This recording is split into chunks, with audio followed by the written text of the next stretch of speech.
A very good morning, everyone, and welcome to the Early Edge. We've got an action-packed show for you today with a full cast. Let's see how we did yesterday before we bring in the stars of the show. We go 5-4. Shout out to Taft Gann, who goes 2 for 3. Our SportsLine Picks hit, but we had some Boise State love, and you all know because you've been talking about it in the chat. They got absolutely smoked. Maybe we should have paid a little bit more attention to that line movement there as USF was getting a lot of love. We got Big Cheesy in the chat. We got Chris Diorio, Richard Pierre, Liddy, Chris Kish, Darren Mercurio, Carson K, Steve Folkerts. You're probably waiting for what we do on Fridays. It's called BPE Friday.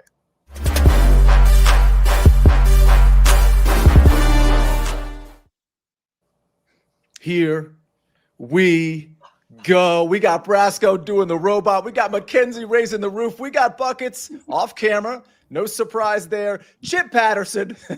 Chip Patterson. We need your chip me up.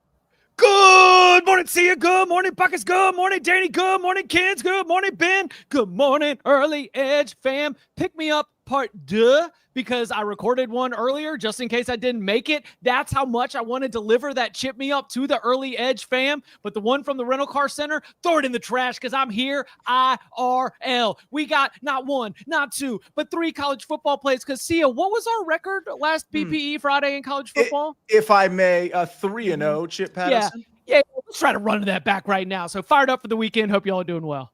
Yes, and 4-0 as a group because we had 4 college football picks on that show. We went 4-0. Buckets, you went off camera. Is everything okay? I did. I was doing my best Danny Brasco impression, ended up knocking my webcam down. I just want to remind everyone, not only did Chip go 3-0, but he also hit his Serie A parlay as well there. So keep an eye on this guy. He can do it all. That is amazing. Mackenzie, you're doing it all because I seem to recall you were in Vegas. I think now you're in Tallahassee. How's everything going? You know, the road trip is certainly something. Started off pretty tough in Vegas when somebody left the airport with my luggage on Tuesday night because I saw one that looked like mine just rotating around. And I was like, I know exactly how this story ends. So after a quick scare, some tears, we finally got a hold of her. She was on her way back. Then Vegas rocked. It was like this whole women in sports media content creator fantasy league. Recover 180 flew us out. We got to do our whole league at Circa, and we stayed at Circa, which was so awesome. And then Thursday morning, I woke up and basically traveled all day to get to Tallahassee, boots on ground now. I will say, I am so stunned by how the feelings I have being back on a college campus, specifically like a Southern college campus with like country. I made Damian Harris walk around with me last night when all the kids were going out on Thursday night. And I was like, oh, what I would pay to be in the situation these kids are in right now. So yeah, a lot of nostalgia vibes back. I was not expecting to feel such emotional waves. Very, very cool. I'm sure being on FSU's campus. Danny Brasco. Now, speaking of football, you came here with a football pick. Do we not have UFC this weekend? We don't have UFC this weekend. I gave some early look takes for UFC Paris. That's on September 6th next week on Wednesday. But the NFL season's right around the corner. Some big trade news we got to talk about today. And I wanted to rehash my favorite win total of the season, something I also took in that SportsLine futures draft that RJ just put out a really cool article on CBS Sports about.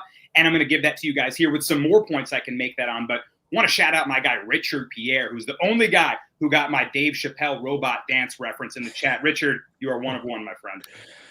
Shout out to Richard, who we met at Yankee Stadium. The Early Edge crew got a chance to meet him just about a month ago. You know, before we get into picks real quick, Buckets, I know you're traveling soon. We were just talking about that pre-show. When Mackenzie was telling me the story or telling us the story of somebody taking her suitcase, it felt like such a Bucket story. So definitely when you travel, pick up your own luggage. And Mackenzie, I got to say real quick before we get into picks, I'm stunned that you got the suitcase back as quick as you implied. Did you guys see the picture? No. They look the same. Yeah. I mean, at first I was like, how do you screw that up? Like, to be quite frank, I was like, there is literally no reason for this. I even have a charm on my bag. It's not that big, but like, then she showed up and I was like, all right, I see where your head was at, girl. Wow. Yeah. That's tough. The Well, thing now that you, I know if you're that gonna, there's a, Go I was ahead. gonna say now that I know that there's a charm, we can't go like we can't full parent you and be like Mackenzie. That's why yeah. you put a charm on the bag, like Okay, tie a okay. yellow ribbon. it's This got to all be super happened- blatant. It's got to Yeah. be really pronounced. It's That's just the that thing. this all happened after I got stuck in a Turks and Caicos for a hurricane, which I know, Oh, like, here kidding we me, go. whatever. I was stuck, but I'm like, when I my got stuck in travel luck. Turks and Caicos. We're my not feeling travel luck sorry is for you, just- Mackenzie Brooks. It's just been a roller coaster of a month. Okay, I've been All home for right. like 4 days. Oh, this has Cry Me a River written all over it. All right, let's get to some picks. Buckets, we're going to start with you. Now, we mentioned going 3-0 last weekend in football for Chip Patterson. You've got 3 picks, so you got a chance to do it yourself. I guess we might as well go 3-0 today then too, Sia. But I Why just want not? to say, the reason I know that I will never have that Ken's problem is when I travel, I go full Tommy Boy style. I've got a hefty trash bag with clothes just piled in. Yeah. Nobody's taking my bag. Nobody thinks it's luggage. It is. I'm doing wonderful. Let's get into the bets, okay?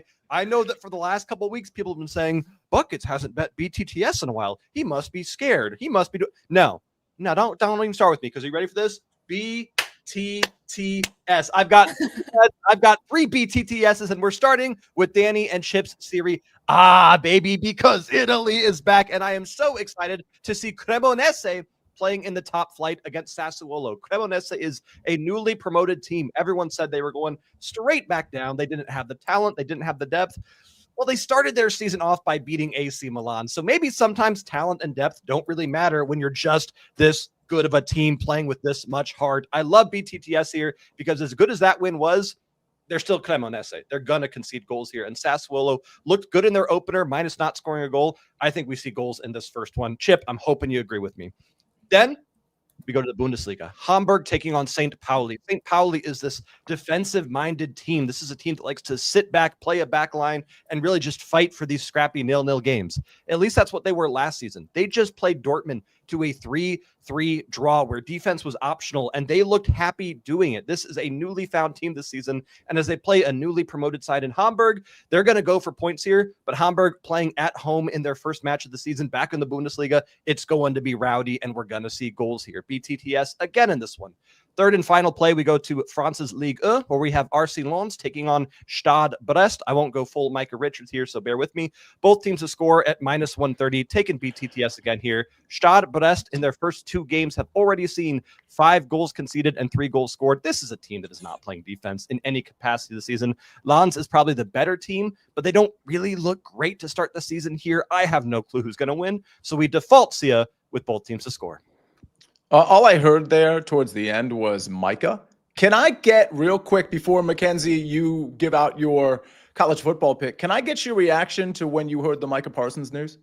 I mean, as an Eagles fan, I was just laughing. Yeah. I was like, this rules. Everything I could hope for and more. Second reaction was defensive player of the year odds. We kind of update everything, the SportsLine model. The Packers go to a 46% chance to win the division, which is pretty solid. And then you also have Micah Parsons. I think he's like plus 700. You can find him still. I think it's worth it because if you, not to get all mathy, if you multiply that by the 46% by his percent chance to get like 10 plus sacks, maybe 12 sacks, basically you're getting good value on plus 700. So I think he'll be in an awesome position here. You didn't get too mathy there. Brasco, your reaction, because as a Commanders fan, I agree with Mackenzie. But my second thought, of course, is, I didn't think Dallas was necessarily going to contend for the NFC East anyway. And I'm sure Eagles fans didn't really think that either. I mean, certainly there was a chance. But now I'm a little worried, like if Washington or if you're a Philly fan gets to the playoffs, now you have a Packers team that was already pretty good and is now, a lot better. So I do think it's great to, if you're Jaden Daniels or Jalen Hurts, you don't get Micah Parsons twice a year, every single year, but you do have to face a more formidable team in the playoffs potentially. Yeah, that's for sure. And really, I'm examining the nature of the deal more than anything, Sia. We know the talent that Parsons brings. He's one of the only, one of 2 NFL players to have 12 sacks in his first 4 seasons. Brent Hall in the chat mentioned the only other guy, Reggie White, another beloved Packer. So there you have it. They added my guy, Xavier McKinney from the Giants as well at safety. So they're loading up on defense all of a sudden. The Packers were the youngest team in the NFL the last 2 years. Now they're going out to get kind of an established stud. So this looks like they're trying to make a turning point in their franchise. And in terms of the deal itself, Sia, it looks like all ego. Jerry Jones just trying to make a statement, say, you're not going to punk me. You're not going to dictate the terms. Your agent, who's this big hotshot, David Mulugeta, represents some big guys. I think he was trying to punk Jones too. And I think he just put his ego first. Like, I'm a Knicks fan. I see a lot of similarities between James Dolan and Jerry Jones. Ego first management.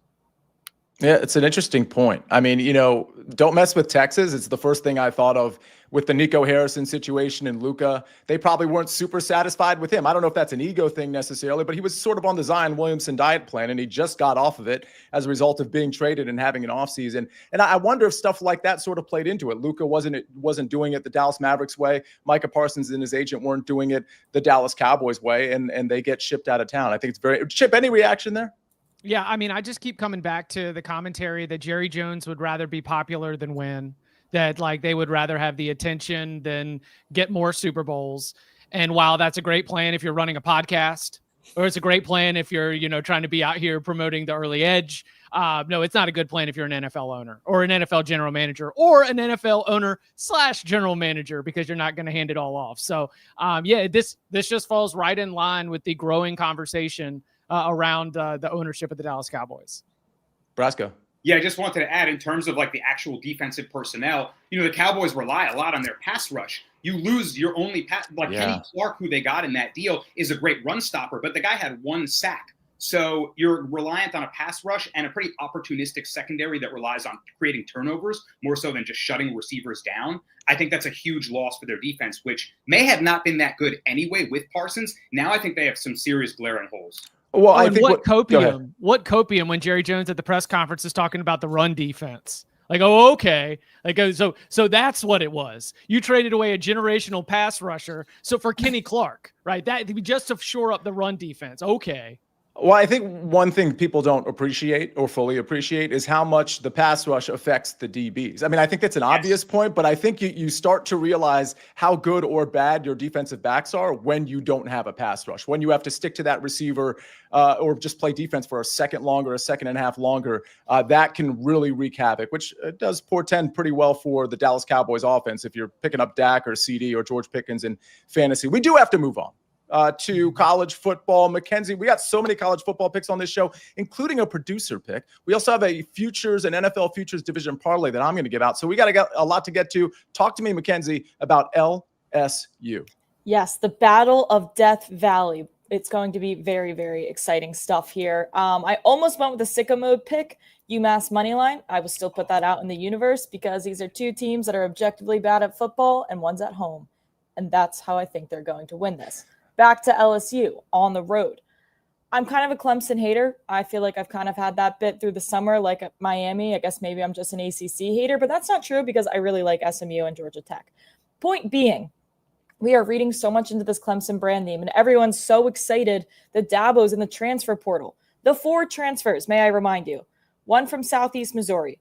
1 was a backup at Alabama that was a 3-star transfer. 1's a Nepo baby from UNC. His dad's a coach at Clemson. And the other one comes from a 1-11 Purdue team.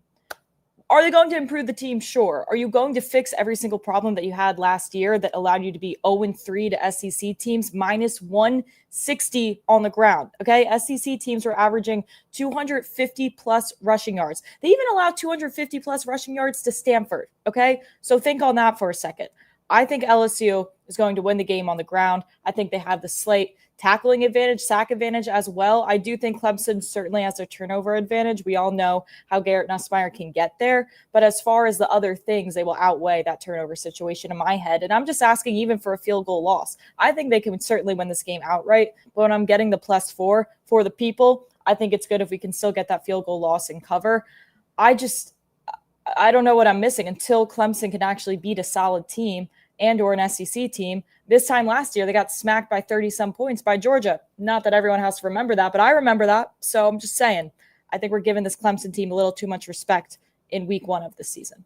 Certainly 4 points is a lot of points. And when we were doing, I think we did the college football show on Wednesday, and it really came down to the number, Mackenzie. A lot of people jumped onto LSU because, not jumped on, they were on it. Like Mike McClure, Tom Casale, I believe, might have been on LSU because just 4 points was too much. Mike McClure and Tom Casale are on LSU. Well, I know I'm pretty sure Mike was. I got to go back and check. It's on the SportsLine YouTube channel. Everybody, you can check and back up Mackenzie's pick. I know 2 out of the 3, because Emery Hunt was on that show. 2 out of the 3 were on the +4, and 1 person was on Clemson -4. I just can't remember who. Chip, if you were on that show, would you have been on the -4 or the +4? So they get religious about things down in the upstate of South Carolina. You know, it's just kind of the way that Clemson handles business. And one of the gospels that they really like to put in is the middle 8. They put it in their game notes, Sia. It is like something that they hang their hat on. Last 4 minutes of the second quarter, first 4 minutes of the third quarter. And last season, Clemson had a plus 6.4 points per game advantage in the third quarter. Now, Kens, it was no Ohio State, who we know is the best third quarter team in America, but they were still exquisite. And I'm just asking you to ask yourself, who do you trust more to make halftime adjustments? Brian Kelly or Garrett Riley and Tom Allen, the new defensive coordinator for Clemson, who came over from Penn State after Penn State had one of the best defenses in the country? Give me, Sia, Clemson, third quarter, -0.5 point, pre-flop. Let's go. I missed this from last year. Chip, you were doing this a little bit last year as well. We're all on Indiana fourth quarter -5.5 because we smoke it through the filter. They are the best fourth quarter team in America. I will say a lot of people in the chat are concerned with LSU's wildly long streak of losing week 1 games. To that, I say they can't do that again. They're so due. Because Brian Kelly's been doing that since Notre Dame, and LSU's been doing that since Coach O. They got alarm clock issues. But anyway, it is going to be an awesome banger of a game. The reason I'm getting so exotic and so specific is because that's where I can find my greatest edge here. Kylie Reynolds says Chip being scary today. They love them some Chip Patterson and Mackenzie Brooks. And Chip, you still have 3 college football picks to give out. We just coaxed you out of another one. I will tell you, SportsLine, which of course is Ben, he says, I also like LSU. So he's on the +4. But Ben, if you don't mind, because I was about to read out some BetMGM college football promos, but I'd like to wait because I want to give out another college football bet, then talk about those. And then we're going to get to a SportsLine pick and we're going to get to Chip's picks. We got so much to cover. Ben, talk to me. You like Roll Tide? Yeah, we're going to go Roll Tide. That's going to be my producer pick. Alabama laying the 14. I wish I could get 13.5, but that has sadly moved over the past couple days. But I'm buying in on the Alabama Kool-Aid. I think that Ty Simpson is the real deal. They got 14 returning starters, 8 of them on the defense. This defense might be the best defense in college football this year. I think they are going to absolutely dominate the trenches. They're going to be impossible to pass on. And I know FSU had like one of their worst seasons ever last year, and a lot of people are expecting a little bit of a bounce back. Against this Alabama team is not the game that they're going to have that bounce back. I love the 14. I think Alabama can win by 3 scores or more, to be quite honest, against Florida State. So I'm taking the 14, happy to take it. I'm saying Roll Tide this weekend. It's not going to be every weekend. I don't know if I'm going to buy in the Kool-Aid every week, but to start the season, I think Alabama might be one of the better teams in the country. Chip, Mackenzie, I don't know if there's any commentary here. I will say we covered this on the network show as well on Wednesday, which again is on the SportsLine YouTube channel. You can catch it on, I think it's got like probably 10,000 views at this point. I mean, those shows, I don't do those shows often, but those shows get so much attention. Mackenzie, any thoughts on this Bama laying the points here? Yeah, I'm in on this with Ben. If you could still shop around and find 13.5, obviously that would be an ideal situation. I remember giving this out in like June and being like, act now on Alabama -13.5 for the key number. But I agree. I do think FSU will have a better season. I don't think it's going to exactly show against this Alabama SEC team that might have one of the best defenses in the SEC, return 2 of their top receivers. I like FSU now with a mobile quarterback. Again, will do so many awesome things for them in their ACC conference schedule. I just don't know how much it's going to matter against this Bama team. Okay. Good stuff. Go ahead, Chip. Yeah. I mean, look, let's go. Thomas Castellanos, rushing yards under. Let's go. Let's go Florida State team total under. Ben, I see it the way you do. I think Alabama's defense is nails. Now, this is not nothing. Tim Keenan, defensive lineman, is going to be out a couple weeks after undergoing tightrope surgery to repair a minor ankle issue. Tua came back, remember, after undergoing the same thing when he was at Alabama. They've got the Alabama medical team is legitimately some of the best in the world. And so he will be back when it comes time for compete for the SEC title, college football playoff, all those things. But when we were thinking about Gus Malzahn and the way that he's going to try to attack this Alabama defense, you're missing a first-round NFL draft pick in the middle of the line. That doesn't sway me, though. I'm locked up Alabama minus 13.5 as well. And again, I just don't think that Florida State's got the goods. The personnel, honestly, they look like Louisville. And that's like offensive for Louisville. You know, I mean, the roster itself does not look like Florida State. It is just not a Florida State caliber roster. So I don't know why we think that the logo on the side of the helmet and the great setting in the college town and all of the jean skirts and cowboy boots in Tallahassee are going to be able to like bring them to victory. This is going to be Roll Tide the whole way. I think Absolutely the thing that you always have to worry about with Bama is when no one is talking about them over the summer, they're kind of going under the radar. That's when they just explode and have one of the best seasons in college football. So it might be in the second year under DeBoer. This might be one of those seasons by the end of the year we're talking about how amazing Alabama is. Ben, we just gave out a pair of picks, so maybe it's time to give out a pair of MGM promos. BetMGM players will receive a no-sweat parlay token to apply to any college football parlay or same-game parlay. Simply make a parlay or SGP on a college football game this weekend, and you'll score extra winnings if it hits. Also, BetMGM players can also get a college football parlay boost. Just make a college football parlay and activate the boost only at BetMGM. Before we get to our break, I want to mention we got more college football picks. SportsLine picks. We go Wake Forest minus 14.5. That one courtesy of our guy Emory Hunt. It's minus 110. And then we go to Southern Miss plus 13.5, minus 110. That one courtesy of Eric Cohen, a.k.a. EC. So we're going Wake Forest. We're laying it Southern Miss plus 13.5. A lot more to get to, including some NFL. We're going to cover it right after this message from our partners.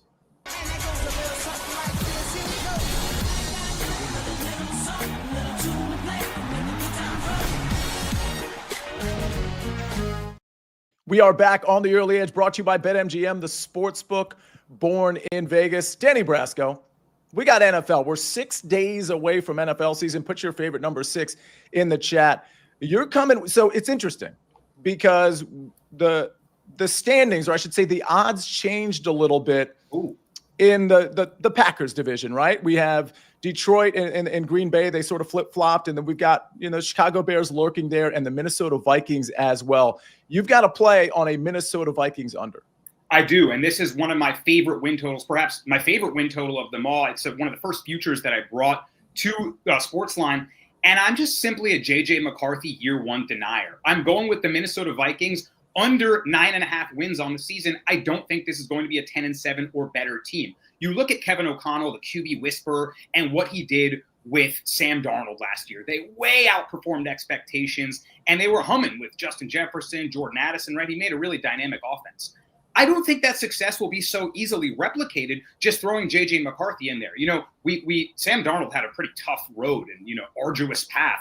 But we forget that didn't happen overnight, right? It's not just because he came into a new system with O'Connell and he made him great. Darnold took his licks to get where he did. So I don't think you just get McCarthy, who, maybe has this prototypical mobile QB, athleticism about him. But he tore his MCL in year one and got no reps in what should have been his first year. And I feel like he's kind of being thrust into the starting role. Now, you look at his pieces around him, of course, O'Connell's got weapons. But Jordan Addison starting the year with a suspension. Justin Jefferson has missed a month with a hamstring injury. And I never want to wish or predict injury on a guy. But there we all are again. But Justin Jefferson injured that same right hamstring 2 years ago. And I worry that he could flare that up again. So if Jay Jetta goes down, Addison's out for some time, that offense is going to get real thin real fast. They're going to have to turn it like a run-first kind of identity. And that's just not really how Kevin O'Connell runs the squad. So if the NFL hits J.J. McCarthy hard, you might see some initial struggles. Initially, however, they have a pretty easy schedule. Weeks 1 through 5, very winnable games for sure. But take a look at the gauntlet, weeks 7 through 14. Eagles, at Chargers, at Lions, Ravens, Bears, who have Ben Johnson now, at Packers, oh, by the way, just got Micah Parsons in their division, at Seahawks, 12th man rocking, Commanders, and then they closed the year against the Lions and the Packers once more. So this division just got that much harder, and you're asking a rookie QB to go out there and win 10 games? I'm not seeing it really on the season, Sia. Also, their best offensive lineman, Christian Darrisaw, he's coming back from a torn ACL. That O-line looks pretty good. They added some pieces. But if Darrisaw goes down on J.J. McCarthy's blind side, could be a big struggle. After Darrisaw got injured last year, Darnold's play dropped off a cliff. I started fading his completions, his pass yards. He was a massive, massive player for them. So watch out for his health as well. I just don't see it for the Vikings. I think this division can cannibalize itself. I think it got a lot better. And I think this is closer to a 7-10 team than a 10-7 team. So give me the under 9.5 wins. It certainly seems like a fair argument. Chip, before we get to your college football picks, Mackenzie, I know you have to bounce in a couple of minutes. I want to get your thoughts on a parlay I'm bringing to the show, an NFC Division Futures parlay. Let's put it up, Ben, because it does implicate the NFC North, obviously, but all the other divisions. Again, it's an NFC parlay. You can make it at BetMGM. It's 23-1. Now, there's a couple here that aren't super controversial, in my opinion. Buccaneers, we know as a team, when I say team, I'm talking about all you all watching this show and listening, but also us. We're on the Buccaneers to win the NFC South. The Eagles to win the NFC East. As a Commanders fan, I have to concede they are clearly the best team in the NFC East. The only controversial ones here, in my opinion, are the Packers, of course, at plus 170, and the Rams at plus 180. I know the San Francisco 49ers schedule is super, super easy, allegedly, but I just think they're just not a well-rounded team, particularly defensively, losing so much. And I think the Packers have now jumped Detroit, especially when you consider the coordinators are gone. I still like Detroit. I still like their defense. I still like their offense. I think the Packers have a little bit more upside, a little bit more to offer, so I'm willing to pay the plus 170. Mackenzie, which one of these loses? I actually really do like the Rams and the Bucks. I think Rams lose. I think this is y'all must have forgot Niners season.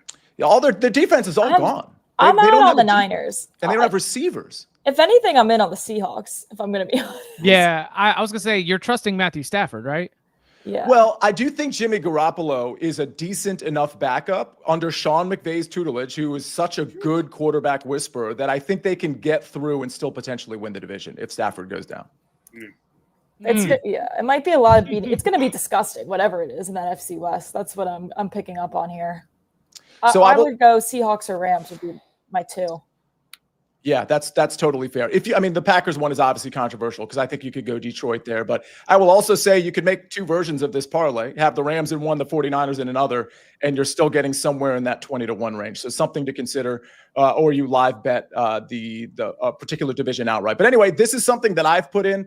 Again, a 4-leg division parlay, 23-1, kind of a fun sprinkle bet. Mackenzie, I know you have to bounce. So thanks for joining us. Have fun at the game and all the pregame stuff that you're going to do.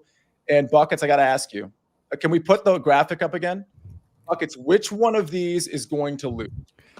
All right. Sorry, I just had to stop my timer. I knew this was a very college football heavy show, an NFL show, so I knew I wasn't going to talk a lot. I went 15 minutes and 31 seconds without talking. That is a new record for me. That is unheard of for me. So I have been in my own little ethereal plane kind of just existing right now. If I had to pick one of those to lose, even though I haven't heard a single word that's been said for the last 15 minutes and 31 seconds, I'm going to go with Packers. I don't like the Packers. That's totally fair. Brasco, in the NFC North, I know you're fading the Vikings, but who do you like to win that division? Ethereal plane. Buckets, again, he's a silent genius, man. He's a philosopher. Yeah. I lean towards the Lions, but I do worry without Ben Johnson what it looks like. And Glenn, they lost a lot of coaching. But Campbell's a guy that I think can, bring up a new staff. So I think the Lions still, it's their division to lose. But Packers certainly making noise now. I really disagree on the Campbell part of that statement. I think he's a great, let's fire the guys up. But I think that offense and defense were run by Aaron Glenn and Ben Johnson. And I think Dan Campbell's more of a rah-rah guy, which might not work if the offense and defense are sputtering, which I don't think is going to happen necessarily. Chip, any comments here? Yeah, is the NFC not a serious league? I was just thinking about, you know how we talk about the American League? It's just not being serious compared to the National League. I'm getting big AL vibes from the NFC right now. I just think the quality is a lot better in the AFC. It's 100% true. It's why picking an NFC team outright for the Super Bowl is such a tough climb, even if it's the Eagles, because the Eagles I kind of get, but anything beyond the Eagles, it's like they're going to lose to the Ravens or the Bills or the Chiefs or whoever else might emerge out of the AFC. I think it's no one's taking the South or the West seriously, and that's half the conference. No one's taking the AFC South seriously either, though. Oh, that's fair. That's fair. Yeah, that is the one division nobody's taking seriously. All right, let's get to some college football picks, Chip Patterson. Let's get to some more college football picks. You've waited long enough. It's been 30 minutes, but we had so much to get through. So many picks on this show. Sorry that we're MLB light, but we will have the home run chart to put up after Chip gives out his picks. I know Amags is in the chat. Maybe he's giving out picks as well. Chip Patterson, are we trying to go 3-0? Did you come with 1? Did you come with 2? Did you come with 3? But it's not just 3, Sia. It is a thematic 3. It is not a Texas 2-step. It's a Texas 3-step. We start on Friday night with that beautiful helmet right behind you, Sia, because we are going to go with the Baylor Bears, and we are going to take those points. Honestly, I think they win outright.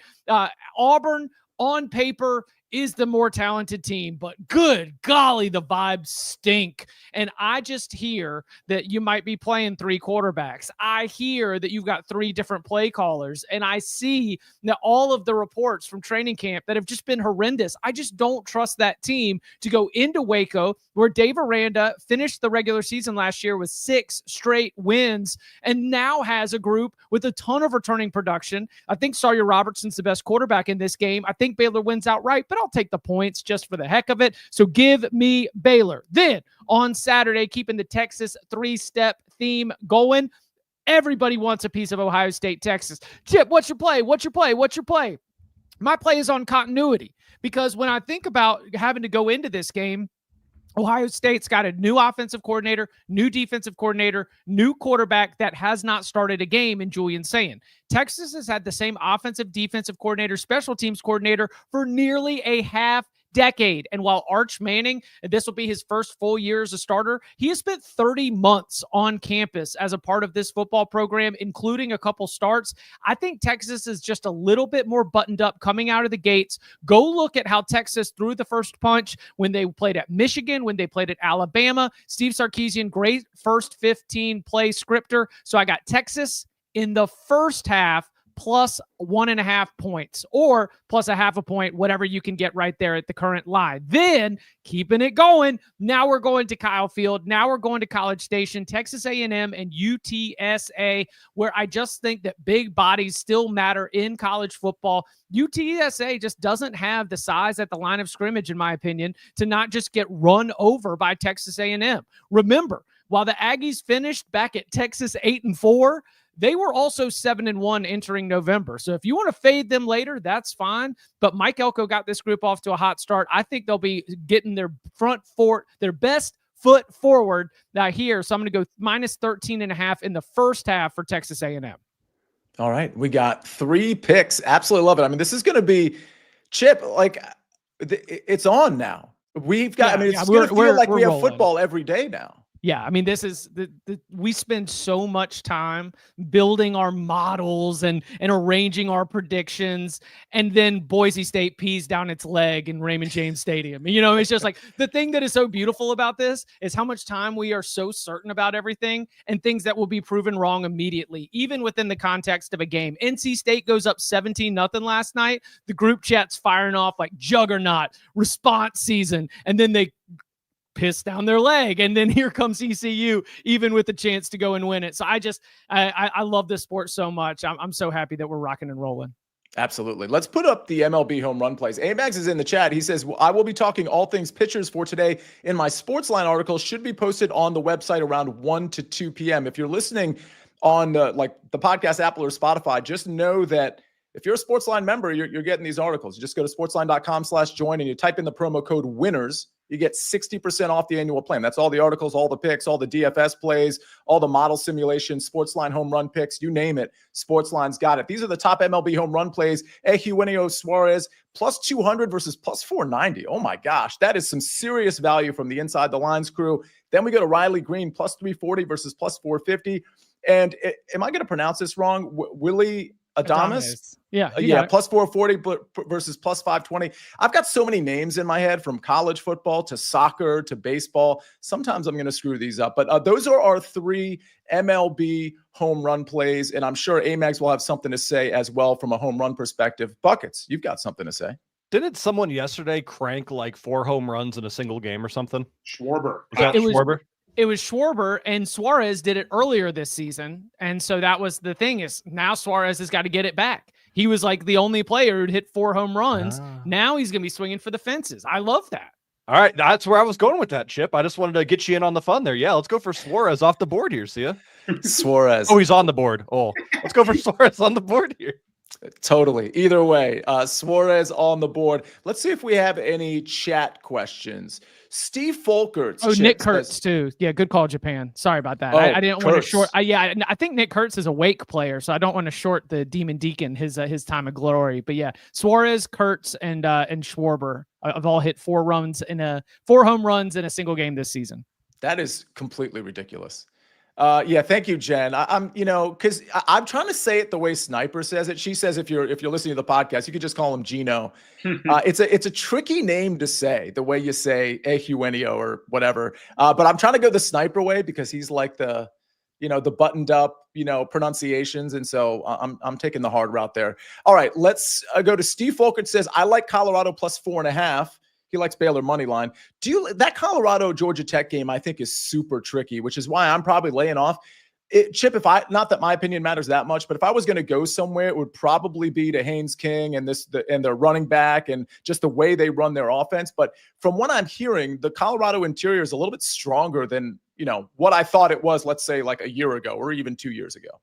Yeah, it's a game where what I'm imagining are at the ends of the possible outcomes, which means you almost would rather play Colorado money line or Georgia Tech alt line. I do not see the game playing out the way that this line has been set up, because if Georgia Tech can't be stopped, you're right. Haynes King and Jamal Haynes, the rest they've got a guy named Rivers who came in from FIU, who I know they're really excited about. They're running it up. They're scoring 35 some odd points in Colorado, which no longer has Shadur Sanders and Travis Hunter and 3 other NFL wide receivers. They're not going to be able to keep up. But Georgia Tech also lost to Virginia Tech 21-6 last year. Georgia Tech has been known to kind of trip over their shoes. They can beat a Miami, they can hang with Georgia, but at the same time, I don't know if they're totally trustworthy. Live betting could be the opportunity there, but again, it's like Colorado money line because Coach Prime's just going to have them fired up and ready to go, and Georgia Tech just doesn't bring it. Or if Georgia Tech does bring it, I don't think Colorado's as good a team as Georgia Tech. And then I would say 4.5 ain't even close to enough. That's interesting, the live bet perspective, because I think if you see that option game working really well, I think as it carries over to the third and fourth quarter, you're going to see them just mow them down and just really get separation. I think that's an interesting live bet opportunity for sure. Let's talk soccer real quick before we get to the recap screen. Steve Folkerts, he says Man City money line minus 120. Any thoughts there, Bucket? I don't even know who Manchester City is playing right now. Give me 1 second before I sound too dumb. What, Chip? Oh, I was just going to say, I was going to kill time by saying I thought it was super, super interesting that the frozen envelope for the Champions League draw set up a matchup between Napoli and Man City. Kevin De Bruyne, who spent all that time at Man City, won all those championships with Man City. It just so happened that the random draw has the old Man City superstar who's now at Napoli facing his old squad. It's so crazy how that happens like that. There is nothing that is less random than the random Champions League draw every season. They look at the best possible narrative and go, let's pick the magic ball. Oh, what are the odds? It happens every year. It's a riot.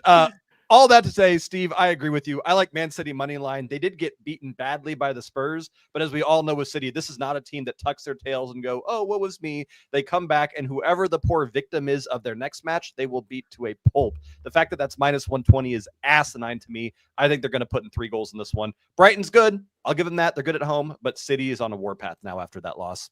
There's also a question from Jeff Stenberg. Buckets, do we like Birmingham team total over 1.5 at plus 180? He says Leicester is not my circle of trust. They are not in my circle of trust either, but that was actually going to be another one of my both team to score bets, but I didn't want to give 4 BTTSs. I do like Birmingham City to potentially win this one, or we could see another 2-2 draw, but I think that's a great shout. Richard Pierre trying to pump up the likes. He said 200 likes. My wife says no way. I mean, we're at 138, so we probably won't get to 200. Brasco, go ahead. 3 shout outs for me. Number 1, Chip expressions today are crazy. Smoke it through the filter, piss down the leg, and Chip's on fire today. Yeah. Buckets used the word asinine in back-to-back shows. And what was my third shout out? I'm already forgetting it. Gosh darn it. Well, it's football season. That's all I need to remember.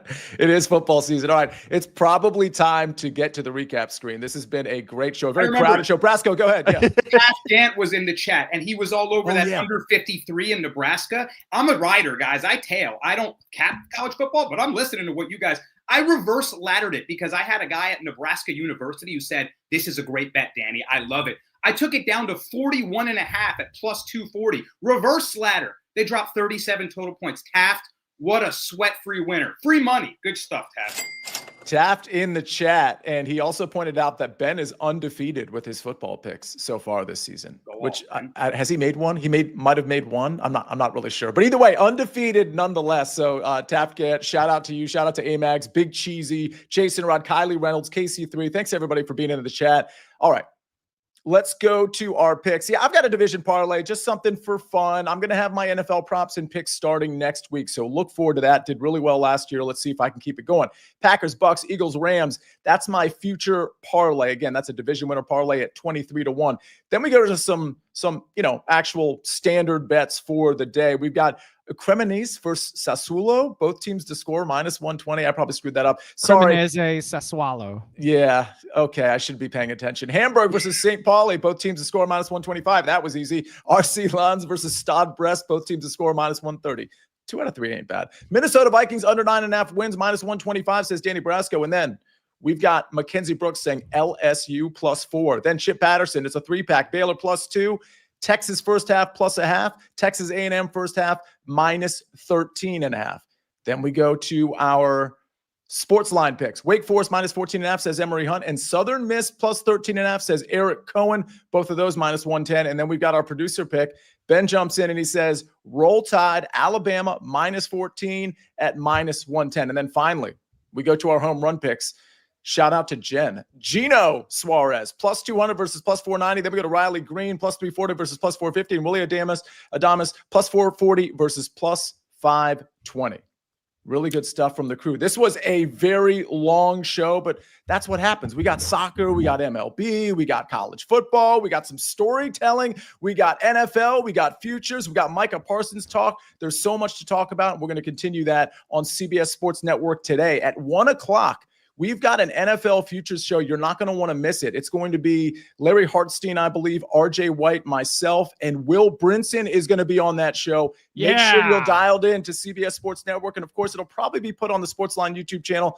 But I have a funny feeling you're going to want to watch that one live. So much going on. Chip Patterson, thank you. And thanks for coming on to the show. You could have just sent in your recording, but we really appreciate you coming on to the show and making time for us. Buckets, Danny Brasco, Ben on the 1s and 2s and 3s and 4s, and of course, Mackenzie Brooks, Mr. Big, he says it all. We got football back. We do have football back. Ladies and gentlemen, have a great weekend. Have a great Friday. And Buckets, you want to close us? No, I'm good. Thanks, though. Nothing on my end. Thanks. Subscribe. I appreciate you know you, the Sia. law. We rest our case.